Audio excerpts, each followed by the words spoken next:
Et ce matin, je vous invite à prendre la clé des champs avec moi sur la route du travail.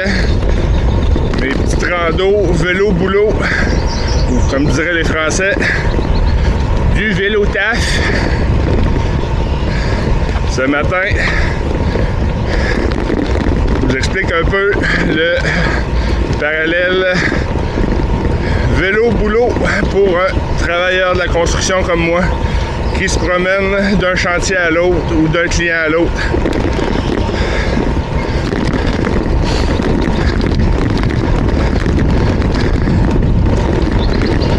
Plusieurs me traitent de sauter, de foquer à cause du kilométrage que je fais. Tout a commencé par un petit défi personnel. Puis après ça, c'est devenu une routine. C'est sûr que, en ce qui me concerne, quelqu'un sur la construction, c'est pas comme quelqu'un qui fait du 8 à 5 dans un bureau à l'air climatisé à 5 ou 10 km de son travail.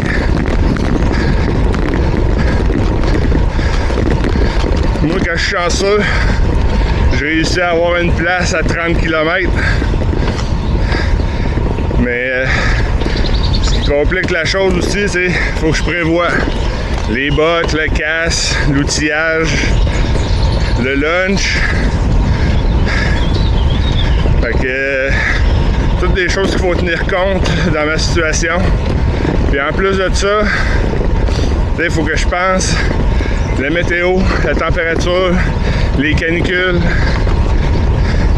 Puis comme j'ai expliqué un moment donné avec un client avec qui je jasais, tu me verrais-tu arriver le matin? Ah, aujourd'hui, on va prendre ça relax. Je viens de me taper 50 km. Il faut que je m'en tape 50 autres sur le retour. Fait que je vais y aller un petit peu plus mollo aujourd'hui. Je pense pas que le client va aimer ça. Le client, lui, au montant qu'il nous paye, il en veut pour son argent.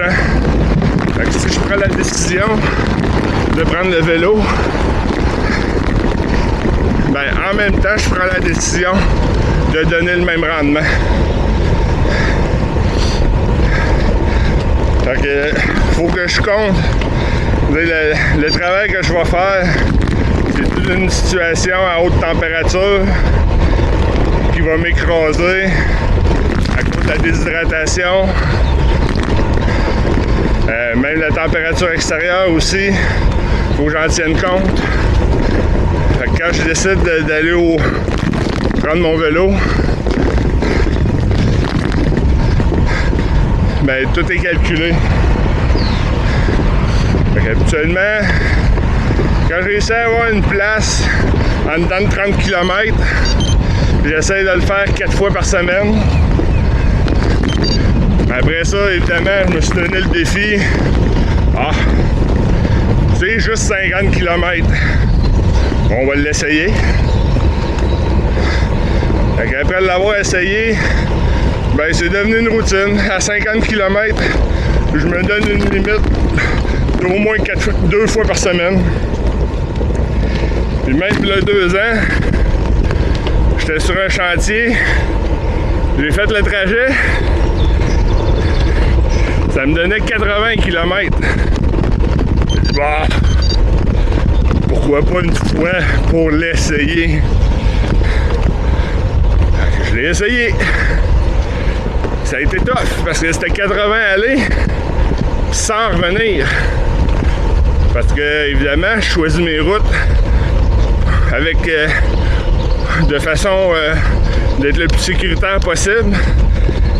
Puis le matin, vu qu'il n'y a pas grand monde, ben, je me permets de prendre un chemin plus court vu qu'il y a moins de circulation. Puis ça me permet d'avoir quelques minutes de plus de sommeil. Puis sur le retour, ben, j'ai un petit peu plus de temps. Fait que je suis pas attendu au travail. Fait que souvent, les chemins sont un petit peu plus longs. Fait que ça me faisait 80 aller, puis 100 revenir. Le retour, il était tough. La semaine d'après, je dis, on va le réessayer. Jusqu'à temps que je trouve la petite recette gagnante. Fait que, à partir de ce moment-là, ça a été une routine. Une fois par semaine, idéalement le vendredi. Je faisais l'aller-retour. Fait que 180 km dans la journée. Plus un 8 heures de travail. Fait que pour ceux qui disent que aller travailler à vélo, c'est pas possible, tout est une question de planification. Fait que tout est possible. Fait que je vous invite juste à l'essayer au moins une fois. Juste pour voir comment vous trouvez ça. Puis vous allez voir, ça devient facilement une routine. Ok, puis ça fait du bien. Le matin, se lever avant le soleil, voir le soleil se lever, c'est tellement le fun. Avec la petite fraîcheur du matin. Alors que le soir, tu subis toute la chaleur accumulée durant le jour. Fait qu'il n'y a rien de mieux comme de pédaler au petit matin. Fait que, en espérant que je vous ai donné la piqûre, au moins de l'essayer. Fait que, on se revoit sur la route. Ciao!